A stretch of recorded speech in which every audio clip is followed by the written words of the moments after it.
미국의 남서부 지역은 아주 매혹적인 땅입니다. 일확천금을 꿈꾸는 이들이 몰려드는 사막 위의 인공도시 라스베가스와 이 땅의 원주민인 인디안들의 성지가 공존하는 땅이죠.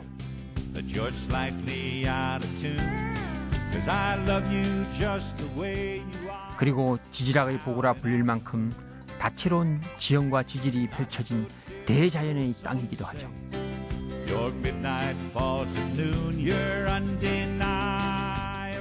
지질학자를 가슴 설레게 하는 땅, 미국 남서부 지역으로의 여행을 시작하려 합니다.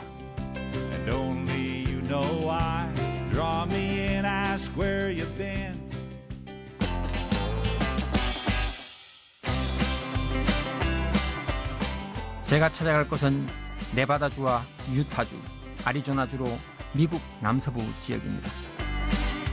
대한민국 면적의 8배나 되는 이 세 개 주에서 제가 가장 먼저 찾은 곳은 글랜드 캐년 국립공원입니다. 영국 BBC 방송이 선정한 죽기 전에 꼭 가봐야 할 곳 50곳 중에서 1위를 차지할 정도로 세계적인 관광지 중 하나죠. 글랜드 캐년으로 가는 길은 무척이나 설레었습니다. 그곳은 지질학자에게 있어 아주 특별한 곳이기 때문입니다. 글랜드 캐년은 우리가 많은 사람들이 알고 있지만은 특히 지질학을 하는 지질학자로서 글랜드 캐년은 상당히 특별한 의미를 갖고 있어요. 그래서 우리가 일반적으로 지질학의 어떤 교과서다 이렇게 할 정도로 굉장히 오랜 시대의 지층들을 기록하고 있어요. 그래서 그 지층들을 이번에는 가까이서 아마 볼 수 있는 기회가 될 것 같은데, 그렇게 보면서 우리가 정말 지질학적 그 시간 동안에 어떤 역사들이 이렇게 기록되어 있는가 하는 것을 우리가 가까이서 체험을 해보려고 해요.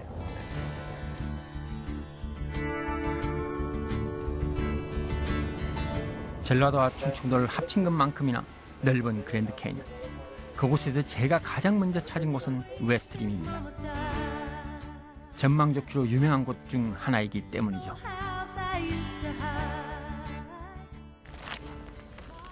우와, 대단한 장관이네요. 와, 대단히 웅장합니다. 진짜 우리가 많이 텔레비전이나 책들 통해서 이 그랜드 캐년을 봐왔지만 실질적으로 보는 느낌은 훨씬 다릅니다. 이게 아주 웅장한 느낌과 장엄한 그런 대자연을 우리가 품은 듯한 그런 느낌을 아주 받을 수가 있어요.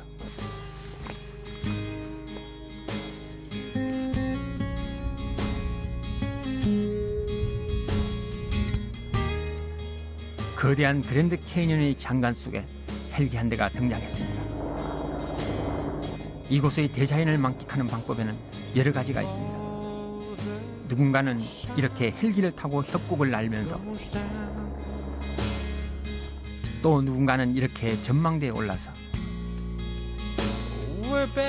또 누군가는 이렇게 낙하산을 타고 내려오면서 그랜드 캐년의 대자연을 가슴에 담습니다.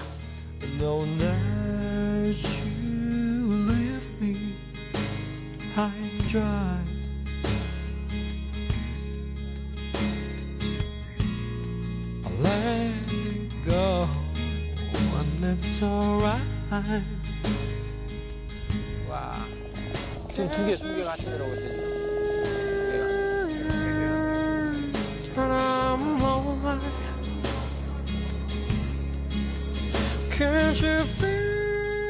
낙하산을 타고 내려오는 이들을 보고 있자니 1800m나 되는 이 협곡이 얼마나 깊은지 실감납니다.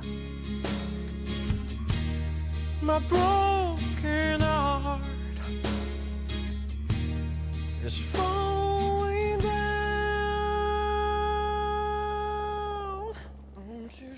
이 자연의 대단함, 어떻게 보면 인간의 참 나약함이라고 표현하면 좀 이상할지 모르겠지만은 이 대자연 앞에서 굉장히 사람이 우리가 숙연해지고 나약해지는 그런 느낌이 들어요. 대자연의 힘이 워낙 대단하다는 거죠. 우리가 인간으로 만들 수 없는 이런 그랜드 캐년을 아무리 뛰어난 조각가라도 이렇게 조각을 할 수 있겠습니까?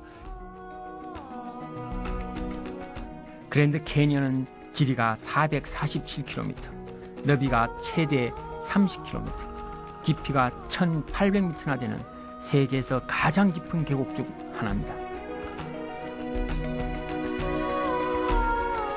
깎아지른 듯한 절벽과 다채로운 색상의 지청, 형형색색의 기와함 개석, 도도히 흘러가는 콜로라도 강이 어우러져 장엄한 파노라마를 연출하고 있는 그랜드 캐니언은 지질학의 교과서라 불립니다.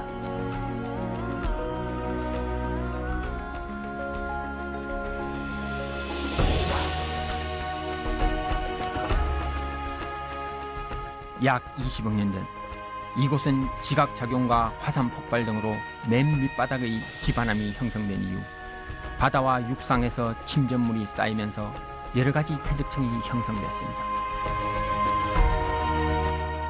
그러다가 약 7천만 년 전, 지각의 융기로 지금의 그랜드 캐니언 주변을 감싸고 있는 콜로라도 고원이 형성됐죠.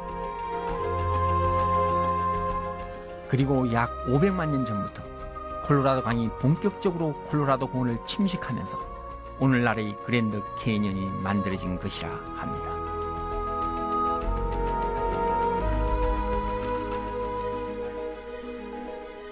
19세기 그랜드 캐니언을 조사했던 지질학자 클라렌스 더튼은 그랜드 캐니언의 가치를 이렇게 표현했습니다.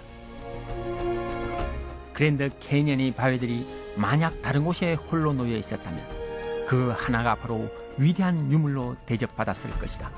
하지만 이곳에는 그런 귀중한 유물이 넘쳐난다 라고 말이죠. 예, 지금 여기는 그 퇴적암 지역인데, 이제 퇴적암이 물속에서 퇴적된 퇴적 암석이 지금 융기를 하게 된 겁니다. 융기를 해서 솟아 올라가지고, 그 다음에 지금 거의 처음에는 지금 여기에 평평하게 보이는 것처럼 다 비슷하게 평평하게 있었어요. 그런데 이제 비가 오면서, 이 비가 굉장히 많이 오면서 이 콜로라도 강을 중심으로 해서 굉장히 빗물이 많이 쏟아져 내리면서 침식을 시키게 되는 겁니다. 그래서 그런 식으로 해서 계속 침식이 굉장히 오랜 기간 동안, 우리가 지금 뭐 추정하기로는 1700만 년 정도 됐다고 얘기를 하는데, 그런 오랜 시간 동안 침식이 진행이 되면서 이와 같이 즉 깊은, 아주 웅장하고 대단하지만 아주 깊은 그러한 계곡들을 형성하게 된 겁니다.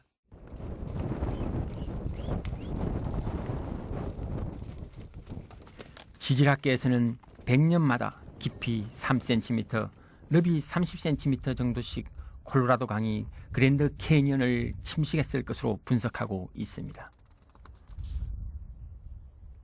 어떻게 이런 대단한 계곡이, 대협곡이 만들어질 수 있는가 의아하게 이제 생각하시는 분들이 상당히 많은데, 여기서 지금 보시면 어떻게 형성되는가 하는 한 과정을 보실 수가 있습니다. 지금 여기서 아래에 암석이 좀 다른 암석이 있죠. 위에 얹혀 있는 암석하고 다른데, 그 위에 얹혀 있는 암석이 상대적으로 강하고 아래에 있는 암석이 약한 암석입니다. 그래서 풍화가 진행이 되게 되면 이 아래에 있는 암석들이 더 빨리 풍화 침식이 진행이 돼서 지금 불안정한 상태가 되죠. 위에서 서면. 그렇게 되면 이 암석들이 굴러 떨어지게 되는 거예요. 나중에 지금 옆에서 있는 것들 몇 개 굴러 떨어진 것들이 있죠. 저런 식으로 떨어지게 되면 이것은 또 밑에 있는 암석은 더 노출이 되니까 더 풍화 침식이 더 빨리 또 진행이 되는 거죠. 지난 20억 년의 세월이 그랜드 캐니언을 이루고 있는 지층들 속에 고스란히 담겨 있습니다.